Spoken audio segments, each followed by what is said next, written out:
चौथे चरण के लिए आज से नामांकन की प्रक्रिया शुरू हो चुकी है। लखीमपुर खीरी में चौथे चरण के लिए हो रहे नामांकन के आज पहले दिन केंद्रीय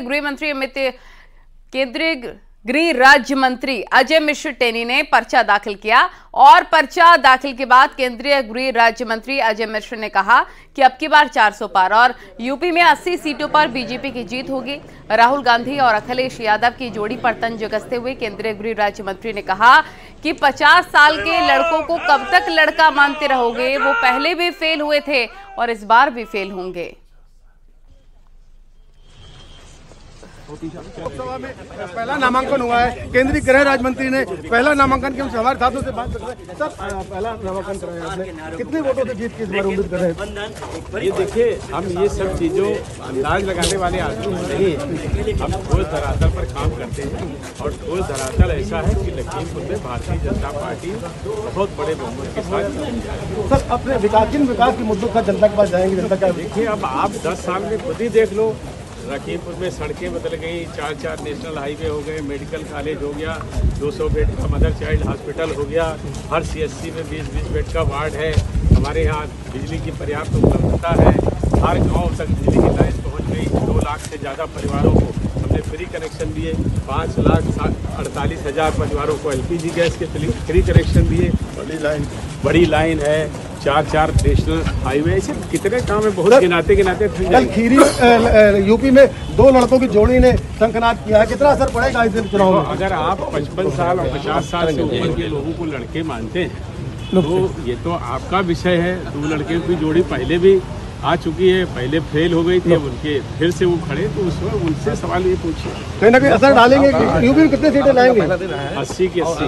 तो जो 2 लड़कों की जोड़ी असर डालेगी कुछ नहीं? अब ये 2 लड़कों से पूछो जिनको आप लड़के मानते हो, हम लोग तो लड़के मानते नहीं। बदायूं लोकसभा सीट से बीजेपी प्रत्याशी दुर्विजय सिंह शक ने आज नामांकन किया है और इस मौके पर केंद्रीय राज्य मंत्री BL वर्मा और सांसद संघमित्रा मौर्य भी मौजूद रहीं।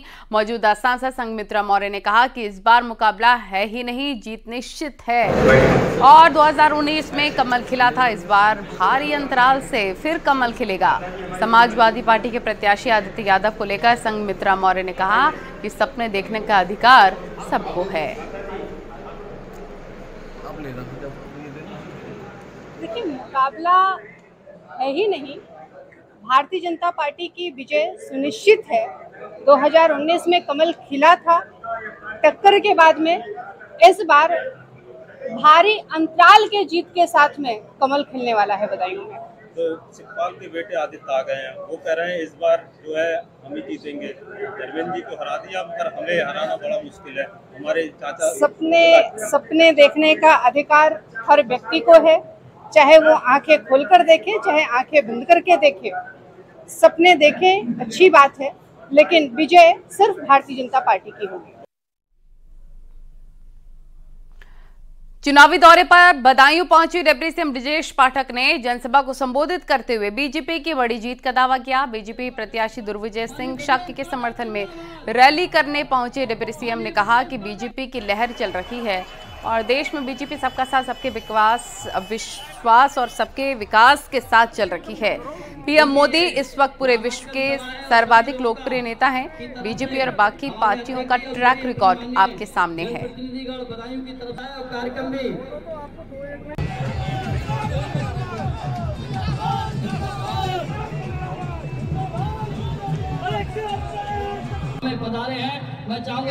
भारतीय जनता पार्टी सबका साथ, सबका विकास, सबके विश्वास पर चलती है। ये कार्यकर्ताओं की पार्टी है। दुर्विजय साहब एक हमारे पार्टी के कार्यकर्ता हैं और कार्यकर्ताओं को साथ लेकर के जन जन का भरोसा भारतीय जनता पार्टी जीत रही है।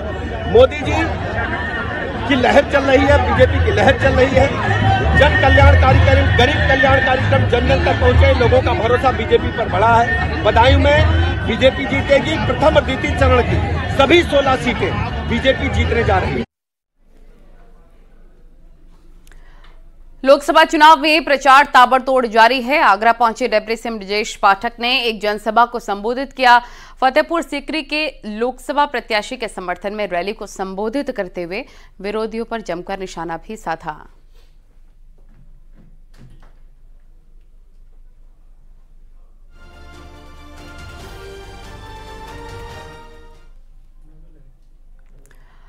लखनऊ में भी दूसरे दलों के कई नेता बीजेपी में शामिल हो गए। कन्नौज से एसपी के पूर्व जिला पंचायत अध्यक्ष संजीव खटियार समेत कई नेताओं ने बीजेपी की सदस्यता ली। लखनऊ स्थित बीजेपी राज्य मुख्यालय में रेवरी सिंह ब्रजेश पाठक ने पार्टी की सदस्यता दिलाई। ज्वाइनिंग कार्यक्रम में रेवरी सिंह ब्रजेश पाठक ने कहा कि सनातन विरोधियों का हुक्का पानी बंद करने का काम करें।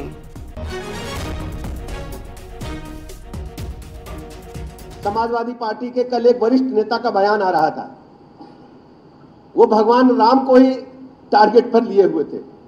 वो उनका कहना था कि जो पूजा करते हैं वो पाखंडी होते हैं, दिखावा करते हैं।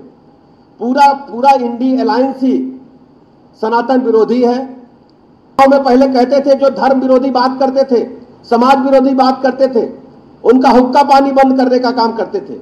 ऐसे लोगों का काम, सनातन धर्म मानने वाले लोग, सनातन धर्म के अनुयायी, ऐसे सभी लोगों का हुक्का पानी बंद करके लोटा बंद कर दें, तभी ये लोग ठीक होंगे। क्योंकि इन लोगों ने लगातार सनातन धर्म को क्षति पहुंचाने का काम, चोट पहुंचाने का काम किया है। मैं बहुत अधिक जनसंख्या नियंत्रण पर बीजेपी सांसद साक्षी महाराज ने बड़ा बयान दिया है। उन्होंने कहा कि जनसंख्या नियंत्रण कानून लाना होगा। अब हम दो हमारे दो नहीं, अब हम दो हमारे एक का कानून बनेगा। देश में 4 बीवियां और 40 बच्चे नहीं चलेंगे। जमीन कम होती जा रही है और देश की जनसंख्या बढ़ती जा रही है। अगर ऐसा ही रहा तो हम कहां रहेंगे, क्या खाएंगे और क्या पैदा करेंगे।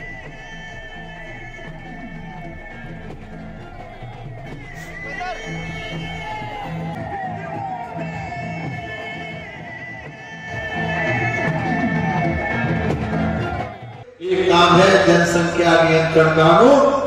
इस देश की जनसंख्या नियंत्रण कानून, हम दो हमारे दो, हम दो हमारा एक। जो भी कानून बनेगा एक बनेगा। 4 बीवी 40 बच्चे देश में नहीं चलेंगे, नहीं चलेंगे, नहीं चलेंगे। सोसा की तरह बढ़ाकर चली जा रही है जनसंख्या। जमीन कम होगी और जनसंख्या बढ़ती चली जा रही है। कहां रहेंगे, क्या खाएंगे, कहां पैदा करेंगे। इसलिए जनसंख्या नियंत्रण कानून बनना राजनीति में बहुत आवश्यक है। और मुझे लगता है आने वाले वर्षों में इस काम को माननीय मोदी के नेतृत्व में।